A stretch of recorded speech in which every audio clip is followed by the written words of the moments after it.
Hai semua, perkenalkan nama saya Islam Mentari. Saya mahasiswa dari Universitas Kristen Indonesia Maluku, Fakultas Ilmu Komputer, Prodi Informatika, dan ini saya akan membuat video tentang tugas interaksi manusia dan komputer. Di sini saya akan membahas tentang model memori jangka panjang, yaitu jaringan semantik, frames, dan script. Apa sih jaringan semantik itu? Jaringan semantik digunakan untuk menganalisa arti dalam kalimat, diterapkan juga pada banyak problem, termasuk representasi pengetahuan. Ada dua cara menggali ingatan kembali dalam memori jangka panjang. Yang pertama, episodik, urutan ingatan tentang kejadian. Yang kedua, semantik, memori yang tersusun berdasar fakta, konsep, dan keterampilan informasi semantik terbentuk dari episodik.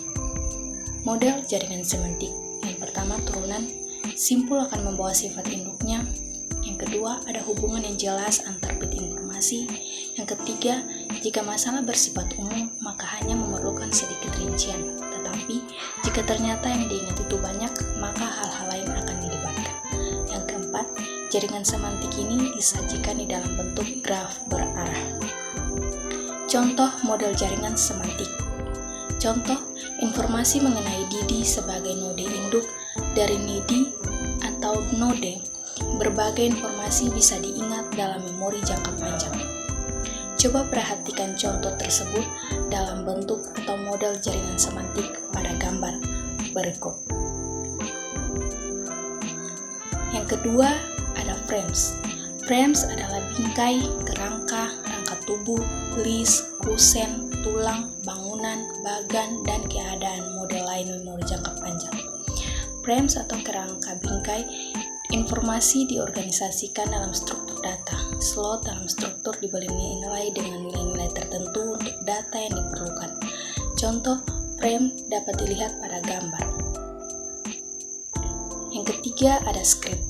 Script atau baris perintah, model informasi urut-urutan peristiwa.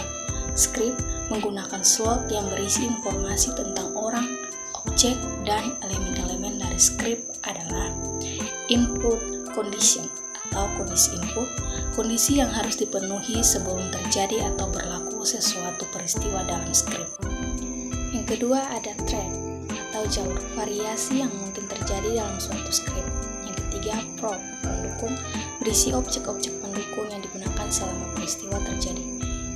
Yang berikut, role, peran yang dimainkan oleh seseorang dalam peristiwa.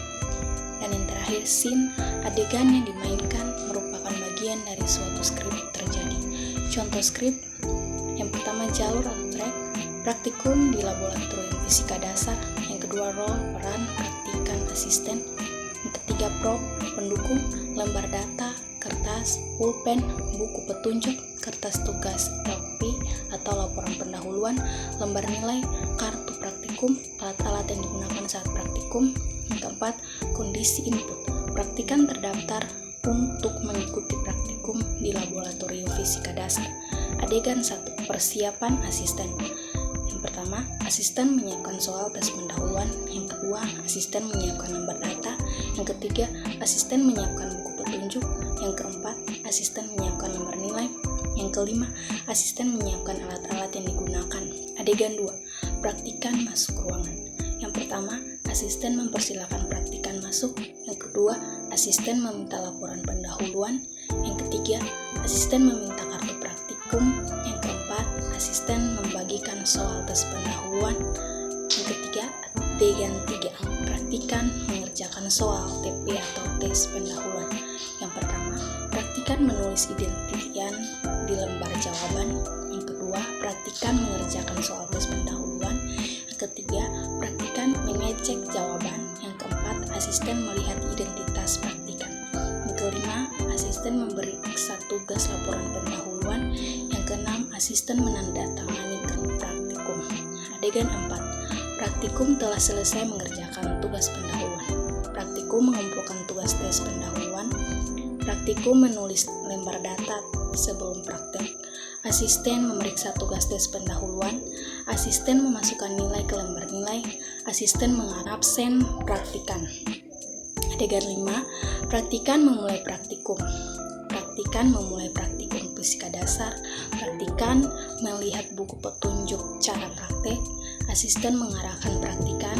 Praktikan mencatat data-data saat praktikum. Adegan 6. Asisten menjelaskan cara pembuatan LA atau laporan akhir. Asisten memeriksa data-data saat praktikum, apa data sudah benar. Asisten menjelaskan prosedur pembuatan laporan akhir, terdiri dari LP, lembar data, dan tugas perhitungan. Asisten mengembalikan LP untuk dijadikan LA. Praktikan mengumpulkan lembar data untuk lab fisika dasar. Hasil yaitu praktikan membuat tugas LA untuk minggu depan.